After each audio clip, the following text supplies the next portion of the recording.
दोस्तों, कहते हैं कि आपकी पसंद ही आपकी मंजिल तय करती है। तो इसी कोट्स के साथ आज की क्लास को हम स्टार्ट करते हैं। नमस्कार दोस्तों, मैं दिनेश शर्मा आपके अपने यूट्यूब चैनल में एक बार फिर से आपका हार्दिक स्वागत करता हूं। दोस्तों, हमने एक लूसेंट की सीरीज शुरू कर रखी है और बड़े बेहतरीन और बड़े शानदार तरीके से वो सीरीज चल रही है। अगर आज हमारे साथ आप नए जुड़े हैं तो हमारी प्लेलिस्ट में जाकर वो वीडियोज़ आप वहाँ से देख सकते हैं और इसी वीडियो के डिस्क्रिप्शन में आपको लिंक भी दिया गया है, वहाँ से आप उन वीडियोज़ को देख सकते हैं। तो स्टूडेंट फटाफट हमारे साथ जुड़ जाइए। Good evening to everyone, good evening to all of you. सभी को हाय हेलो, साईं काल की राम राम, जय हिंद जय भारत। फटाफट जुड़ जाइए स्टूडेंट। फिर आज की क्लास को हम शुरू करते हैं। तो ओके स्टूडेंट, आज की क्लास को हम ज़्यादा समय को जाया ना करते हुए आज की क्लास को हम स्टार्ट करते हैं। पिछली क्लास में लाइट चैप्टर के बारे में हम जिक्र कर रहे थे इसमें, तो उसी कड़ी में आगे बढ़ते हुए आप अपनी स्क्रीन के सामने कंसेप्ट देख पा रहे होंगे, प्रकाश का वर्ण विक्षेपन, जिसको इंग्लिश में बोला जाता है स्टूडेंट डिस्पर्जन ऑफ लाइट। प्रकाश का वर्ण विक्षेपन। अगर पूरे की पूरे प्रकाश के वर्ण विक्षेपन को डिस्पर्जन ऑफ लाइट को मुझे एक शब्द में बयां करना हो तो मैं किस तरह करूंगा स्टूडेंट? वर्ण का मतलब होता है रंग। वर्ण का मतलब होता है जी रंग। संस्कृत में वर्ण, हिंदी में रंग, कलर। विक्षेपन का मतलब होता है माय डियर बंटना या बांटना। बंटना या बांटना। किसका बांटना? रंगों का बांटना। अब रंगों का किस तरह से बांटना स्टूडेंट? तो आप यहाँ पे सामने ध्यान दीजिएगा कि होता क्या है कि prism. All student prism, yes and no? जो बच्चे प्रिज्म को नहीं जानते वो जान लीजिए, सामने देख लीजिए। प्रिज्म इस तरह का होता है जैसा आप अपनी स्क्रीन के सामने देख पा रहे होंगे। ट्रेंगल शेप का बना हुआ होता है, 3D टाइप होता है, शीशे का बना हुआ होता है, तीनों तरफ से ठोस होता है।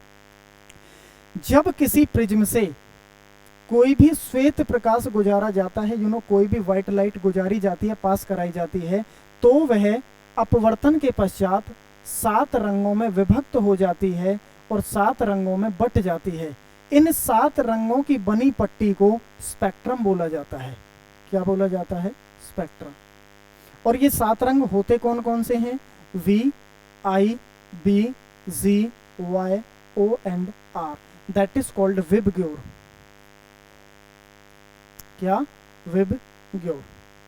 ये 7 रंग कौन कौन से होते हैं स्टूडेंट? विबग्योर होते हैं। विबग्योर का मतलब होता है बैनी आहा पीनाला। क्या होता है? बैनी आहा पीनाला। वॉयलेट का मतलब होता है बैंगनी रंग। इंडिगो का मतलब नीला। ब्लू का मतलब आसमानी नीला, जैसे आसमान का नीला रंग होता है।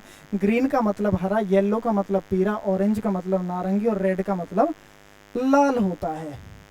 तो इस 7 रंगों में विभक्त हो जाता है। जो ये पट्टी बनती है ना 7 रंगों की, जो स्प्लिट बनती है, इसको बोला जाता है हिंदी में भी और इंग्लिश में भी किस नाम से जाना जाता है? स्पेक्ट्रम के नाम से जाना जाता है। अब मैं आपसे एक सवाल करता हूं कि क्या हमारे आसपास कुछ ऐसा देखने को मिलता है? देखिए, मैं आपको ना प्रैक्टिकल दिखा देता हूं। यहाँ पे एक बार थोड़ा सा आप वेट करिएगा, मैं यहाँ पे दिखा देता हूँ आपको। इसे पहले ही लेना चाहिए था, कोई बात नहीं। Spectrum, TRUM।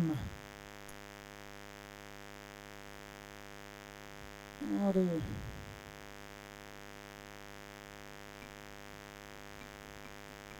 डिस्पर्जन। देखो जी, ये देख पा रहे होंगे स्टूडेंट स्पेक्ट्रम। ये इस तरह से होता है स्टूडेंट, दिख रहा होगा ना? तो कितने रंग हैं विबग्योर? कौन कौन से हैं? वॉयलेट, इंडिगो जो जामुनी नीला रंग होता है, ब्लू आसमानी, ग्रीन हरा, येलो, ऑरेंज और रेड। ये 7 रंग। और ये जो 7 रंगों की पट्टी बनती है, इस पूरी की पूरी पट्टी को क्या बोला जाता है? स्पेक्ट्रम बोला जाता है। ये लिख रहा सामने, स्पेक्ट्रम बोला जाता है। ऐसा आसपास देखने को मिलता है आपको? जी हाँ सर, हमें देखने को मिलता है रेनबो। क्या मिलता है? रेनबो। जिसको क्या कहते हैं? इंद्रधनुष। इंद्रधनुष में कितने रंग होते हैं? 7 ही तो रंग होते हैं। कितने होते हैं स्टूडेंट? 7 रंग होते हैं। और वो 7 रंग कौन कौन से होते हैं? आपकी स्क्रीन के सामने हैं। अब यहाँ से सवाल आता है कि जो इंद्रधनुष होता है वो किस कारण दिखाई देता है? डिस्पर्जन ऑफ लाइट, प्रकाश के वर्ण विक्षेपण के कारण। लेकिन स्टूडेंट अब गजब की बात देखो कि इंद्रधनुष भी कितने प्रकार का होता है? 2 प्रकार का। मैं इंद्रधनुष के बारे में ही बात करता हूँ। मैं इसी पेज पे कर लेता हूँ। यहीं पे जब मैं रेनबो की बात करता हूँ स्टूडेंट,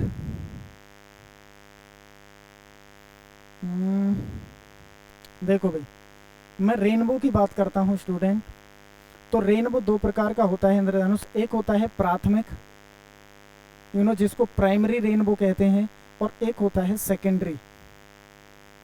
सेकेंडरी को कहते हैं हिंदी में द्वितीयक इंद्रधनुष। अब इनकी खास बात क्या होती है? कैसे पहचाना जाएगा कि कौन सा प्राइमरी और कौन सा सेकेंडरी? स्टूडेंट इसके लिए आप ध्यान रखना कि जिसमें 2 बार अपवर्तन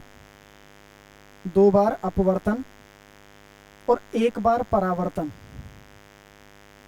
जिसमें 2 बार अपवर्तन और 1 बार परावर्तन, वन टाइम रिफ्लेक्शन, इसको बोला जाता है reflection, and this is refraction. Clear है? 2 time refraction and 1 time reflection. लेकिन इसमें क्या होता है कि इसमें 2 बार तो होता है अपवर्तन, सेम वही चीज है, और 2 ही बार इसमें क्या हो जाता है? परावर्तन।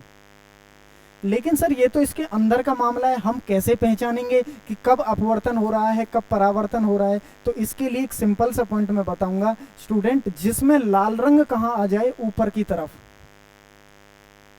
जिसमें लाल रंग कहाँ रहे? ऊपर, और बैंगनी रंग कहाँ रहे? नीचे। ये आपकी स्क्रीन के सामने है। ये कौन सा रेनबो कह सकता हूं मैं? इस रेनबो को कौन सा रेनबो कह सकता हूं स्टूडेंट? मैं कह सकता हूं प्राइमरी रेनबो। क्यों? क्योंकि लाल रंग कहाँ है? ऊपर, और बैंगनी रंग कहाँ है? नीचे है। लेकिन जस्ट इसका उलट सेकेंडरी रेनबो क्या होता है स्टूडेंट, कि जिसमें बैंगनी तो कहाँ आ जाए? ऊपर आ जाए, और लाल कहाँ आ जाए? नीचे आ जाए। अब एक बात का और विशेष ध्यान रखना होगा यहाँ पे। अब ऐसा नहीं है कि जैसे मैंने लिख दिया VIBZYO एंड R, बताइए कौन सा रेनबो है?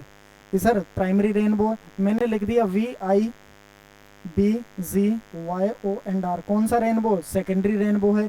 अब मैंने लिख दिया कि R, यहाँ लिख दिया VOYZBI एंड R, कौन सा रेनबो है? वॉयलेट ऊपर है तो सर सेकेंडरी है। जी नहीं, ये कोई भी होता ही नहीं है, कुछ नहीं होता। क्यों नहीं होता स्टूडेंट? क्योंकि जो सीरीज रहेगी विबग्योर, वो हमेशा कैसी चलेगी? विबग्योर में ही चलेगी। इसी सीरीज को उलट ऐसे कर दीजिए और इसी सीरीज को पलट ऐसे कर दीजिए, उलट पलट कर दीजिए, उल्टा पलटी रखो, बस यही होता है रेनबो। क्लियर है? तो प्राइमरी रेनबो समझ जाओगे, जिसमें लाल रंग ऊपर, बैंगनी रंग नीचे। इसमें लाल रंग नीचे और बैंगनी रंग ऊपर, 2 बार अपवर्तन, 2 बार परावर्तन, 2 बार ये सब किसके कारण होता है? प्रकाश के वर्ण विक्षेपण के कारण होता है। ये आप अपनी स्क्रीन के सामने देख पा रहे होंगे। मैं उम्मीद करता हूं कि स्टूडेंट ये कंसेप्ट आपकी समझ में आया होगा और आप इसको अच्छे से समझे भी होंगे स्टूडेंट। तो इसी तरह किसी अगले कंसेप्ट में हम आपके साथ फिर दोबारा से मुलाकात होगी। वही समय भूल मत जाइएगा, याद रखिएगा, रोज रात को 8 बजे हम आपके साथ मिलते हैं, संडे को छोड़ के। 6 डे हमारी क्लासेस होती हैं, लगातार क्लासेस होती हैं, तो संडे का रेस्ट होता है, उस दिन और वीडियोस अपलोड कर देता हूं मैं। वैसे फिजिक्स की फिरकी के नाम से एक सीरीज चली हुई है, आप चैनल की प्लेलिस्ट में जाकर हमारी बहुत सारी वीडियोस पड़ी हुई हैं, वहां पे आप स्टूडेंट देख सकते हैं। अगर आज हमारे साथ आप नए जुड़े हैं, अगर आपने अभी तक चैनल को सब्सक्राइब नहीं किया है स्टूडेंट, तो चैनल को सब्सक्राइब कर लीजिएगा और बेल आइकन का बटन जरूर दबा लीजिएगा। इससे होता क्या है कि हमारी अगली आने वाली नोटिफिकेशन आपको तुरंत मिल जाती है, जिससे आपको पता लग जाता है। क्लियर है स्टूडेंट? और उसके अलावा कमेंट सेक्शन में कमेंट जरूर करिएगा स्टूडेंट, और वीडियो को लाइक कर दीजिएगा स्टूडेंट। क्यों? क्योंकि मैं आपसे बार बार एक ही बात कहता हूं कि हमारे चैनल का नाम है क्रेजी कीड़ा, जो साइंस की मिटा देगा आपकी जड़ से पीड़ा। दैट इज कॉल्ड क्रेजी कीड़ा। बने रहिएगा, जुड़े रहिएगा, रोज रात को 8 बजे हमारा इंतजार करिएगा। तो इसी अंदाज में फिर आपसे मुलाकात होगी स्टूडेंट। ओके, आप सभी का हमसे जुड़ने के लिए दिल की गहराइयों से प्रेम पूर्वक बहुत बहुत आभार, बहुत बहुत धन्यवाद। Okay, thank you, love you all student. Okay, bye bye.